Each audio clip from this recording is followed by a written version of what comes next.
ஜோதிட அன்பர்களுக்கு வணக்கம். நாம் சென்ற வகுப்பில் கேந்திரம், திரிகோணம், அஸ்தங்கம் என்பதை பற்றி நாம் கற்றுக்கொண்டோம். இந்த வகுப்பில் அஷ்டவர்க்கம் என்றால் என்ன, அதனுடைய பலன் என்னென்ன என்பதை பற்றி ஒரு குறிப்பு போல் நாம் தெரிந்து கொள்ளப் போகிறோம். முழுமையாக அல்ல, அஷ்டவர்க்கம் எப்படி போடுவது என்பது ஒரு கலை. அதை நாம் ஜாதகம் எவ்வாறு எழுதுவது என்பதை கற்றுக்கொண்டு பிறகு அஷ்டவர்க்கம் பற்றி நாம் கற்றுக்கொள்வோம். அது அடுத்து வரப்போகிற இந்த முதுநிலை வகுப்பில் அதனுடைய தெளிவு தெரியும். இருப்பினும் அடிப்படை ஜோதிடத்தில் அஷ்டவர்க்கம் என்றால் என்ன என்பது அனைத்து ஜோதிடர்களுக்கும் தெரிந்திருக்க வேண்டிய மிகவும் முக்கியமானது. அஷ்டவர்க்கம் என்பது ஒரு கிரகத்தின் வலிமையையும் ஒரு வீட்டின் தன்மையையும் மதிப்பெண்கள் கொடுத்து கணிப்பது. அஷ்டம் என்றால் எட்டு வகையான வர்க்கங்கள் அடையும். 8 வகையான வர்க்கங்களை இணைத்து கூறுவது அஷ்டவர்க்கம். ஒரு கிரகத்தின் அதிகபட்ச மதிப்பெண் 8 என்று குறிப்பிடப்பட்டுள்ளது. ஒவ்வொரு கிரகத்திற்கும் ஒரு மதிப்பு உண்டு. ஒரு கிரகத்தின் அதிகபட்ச மதிப்பு 8. ஒரு ஜாதகத்தின் மொத்த மதிப்பெண் 337. ஒவ்வொரு கிரகத்துக்குமே ஒரு மதிப்பு கொடுத்து ஒவ்வொரு ஸ்தானத்துக்கும் மதிப்பு கொடுத்து பரல்கள் என்று கூறுவார்கள். எத்தனை பரல்கள் நாம் இட வேண்டும் அப்படி என்று மதிப்பு கொடுத்து அதனுடைய மொத்த மதிப்பெண் 337. இது எந்த ஜாதகமாக இருந்தாலும் அந்த அஷ்டவர்க்க பரல்கள் என்று கூறக்கூடிய பரல்களை எண்ணினோம் என்றால் 337 வரும். அதே மாதிரி கிரகத்தின் மதிப்பீடு போடுறப்ப அதிகபட்சம் 8 தான் இருக்கும். சில பேர் கணினில இருந்து எடுத்துட்டு வந்திருப்பாங்க, அது பார்த்தாலே சரியா தப்பான்னு சொல்லிடலாம். 8க்கு மேல இருக்காது. அதனாலதான் அதுக்கு பேரு அஷ்டவர்க்கம். இந்த மதிப்பெண்களை வைத்து ஒரு ஜாதகத்தில் உள்ள நன்மை தீமைகளை சுலபமாக கூற முடியும். வெயிட்டேஜ்னு சொல்லுவோம். ஒரு பலன் நடக்குது, சூரியனுடைய பலன் நம்ம சொல்றோம், சூரிய தசை நடக்குது, ஒரு பலன் சொல்றோம்னா அந்த பலனுக்கான வெயிட்டேஜ் எவ்வளவு அப்படி என்று கூறுவதற்கு இந்த அஷ்டவர்க்கம் பயன்படும். ஒருத்தருக்கு ஒரு நன்மை நடக்கும் அப்படின்னு சொல்றோம். சரி, நன்மை நடக்கும், அதற்கான வெயிட்டேஜ் எவ்வளோ? இப்போ நீங்க நல்ல ஒரு நகை நட்டு வாங்குவதற்கான நல்ல ஒரு காலம் இது அப்படின்னு சொல்றோம்.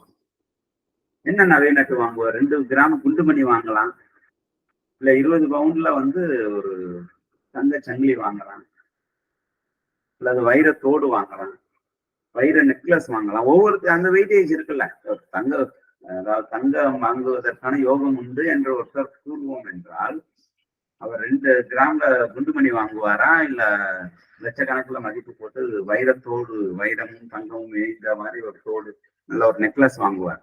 அப்படி என்று அந்த ஒரு பலனுடைய வெயிட்டேஜ் கூறுவதற்கு இந்த அஷ்டவர்க்கம் பயன்படும்.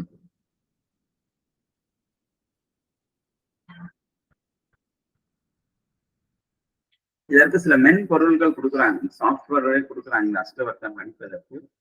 நாம் பொதுவாகவே இந்த செல்போன் அடிக்கடி பயன்படுத்துறவங்க, இல்லைன்னா நல்லா கம்ப்யூட்டர் தெரிஞ்சவங்களுக்கு இது ஓப்பன் சோர்ஸ் தான், எல்லாருமே அதை யூஸ் பண்ணலாம். ஜெகநாத கோரா அப்படின்னு ஒரு சாஃப்ட்வேர் இருக்கு. அதுல இந்த அஷ்டவர்க்கம் போடுறாங்க. இப்போ அது மட்டும் இல்லை, இந்த சாஃப்ட்வேர் உதாரணத்துக்கு சொல்லியிருக்கோம். ஆனா இந்த மாதிரி ரொம்ப ஆப்ஸ் இருக்கு அஷ்டவர்க்கம் போடுறது. பொதுவாகவே ஜாதகம் தயாரிக்கன்னு போட்டாங்கன்னா ஒரு சாஃப்ட்வேர், ஒரு ஓப்பன் சோர்ஸ் வெப்சைட் வந்துடும். அதே நீங்க எல்லாம் போட்டீங்கன்னா எல்லாமே கொடுக்கும், அஷ்டவர்க்கம் எல்லாமே கொடுக்கும். எந்த கட்டத்துல பரல்கள் அதிகமா இருக்கோ அந்த கட்டத்தில் கிரகங்கள் இருந்தால் அந்த கிரகத்திற்கு பலம் அதிகம் என்று பொருள். 12 கட்டத்திலையும் இந்த 337 பரல்கள் பிரிச்சு போட்டிருப்பாங்க. அந்த பிறவிக்கு ஏற்ற மாதிரி பரல்கள் அமையும். எல்லாருக்கும் ஒரே மாதிரி அமையாது. ராசி எல்லாம் இப்ப கும்ப ராசி பார்த்தோம்னா ஒரு குடும்பத்துல 3 பேர் இருப்பாங்க, இல்ல மீன ராசினா குடும்பத்துல 2 பேர் இருப்பாங்க. தெரிஞ்சவங்களே கணக்கெடுத்தோம்னா இப்போ ஒரு 4 வீடு கணக்கெடுத்தோம்னா ஒரு 4 பேர் கும்பராசி இருப்பாங்க. அந்த மாதிரி இது இருக்க பரல்கள் மாறுபடும். ஒவ்வொரு குழந்தைக்கும் ஒரே நேரத்துல இரட்டை குழந்தைகள் பிறந்திருந்தாலும் 2 குழந்தைகளுக்கும் பரல்கள் கொஞ்சம் வித்தியாசப்படும். அந்த பரல்களை அடிப்படையாக வைத்து எந்த கட்டத்தில் எந்த வீட்டில் பரல்கள் அதிகமாக உள்ளதோ அந்த வீட்டில் ஒரு கிரகம் அமைக்கும் பொழுது அந்த கிரகத்தின் வலிமை அதிகமாக இருக்கும் என்பது இதற்கான பொருள். ஆகவே என்பர்களே, நாம் ஜோதிடத்தில் இந்த அஷ்டவர்க்கம் என்பது முக்கியமான வார்த்தை. அஷ்டவர்க்க கணிதம் என்றே உண்டு. நாம் ராசி நவாம்சம் மட்டுமே நாம் ஜாதகத்தில் பொதுவாக எழுதுவது. இருப்பினும் அஷ்டவர்க்கம் என்பது ஆய்வுக்குட்பட்டு எழுதி வைப்பது. இது பொதுவாகவே வந்து அனைத்து ஜாதகத்துக்கும் எழுத மாட்டாங்க. ரொம்ப ஃபேமிலி அஸ்ட்ராலஜர்னு இருப்பாங்க, வெல்விசர் அப்படின்னு இருப்பாங்க, அவர் ஒரு அஸ்ட்ராலஜரா இருப்பார். முன்னாடி எல்லாமே அரசாங்கத்துல வந்து ஒரு ஜோதிடர் இருப்பார், அந்த அரசவையில ஜோதிடரும் இருப்பாரு. அவர் வந்து ஜாதகர் அந்த ராஜா மற்றும் ராஜா குடும்பத்தினுடைய அனைத்து ஜாதகத்தும் அஷ்டவர்க்கம் போட்டு வச்சிருப்பார். இந்த மாதிரி ஒரு குறிப்பிட்ட நபர்களுக்கு மட்டுமே இது போட்டு ஆராய்ந்து செய்து பார்ப்பது. ஜோதிடர்கள் அவர்களுடைய குடும்பத்தின் உறுப்பினர்களுக்கு போட்டு வைக்கலாம். ஏன்னா ஜாதகம் பார்க்க வர்றவங்க இது போட்டு வைக்கிற வரைக்கும் அவங்க நிற்க மாட்டாங்க, வெயிட் பண்ண மாட்டாங்க. ஏன்னா கம்ப்யூட்டர்ல இருந்து ஏதாவது பிரிண்ட் அவுட் எடுத்துட்டு வருவாங்க. அதை அடிப்படையாக வைத்து நம்ம பலன் கூறுவதும் சரியாக அமையாது. ஆனா நம்ம போட்டு பார்க்கணும். கம்ப்யூட்டர்ல சில நேரத்துல கொஞ்சம் மாறி கொடுத்தா கூட பரவல்கள் மாறிடும். அதனால அஷ்டவர்க்கம் என்பது ஒரு கணிதம். அது பேரே அஷ்டவர்க்க கணிதம்னு பேர். ஃபார்முலா வச்சு போடுறது மாதிரி தான். கணிதம் என்பது என்ன, ஒரு ஈக்குவேஷன் வச்சு ஃபார்முலா வச்சு போடுறது.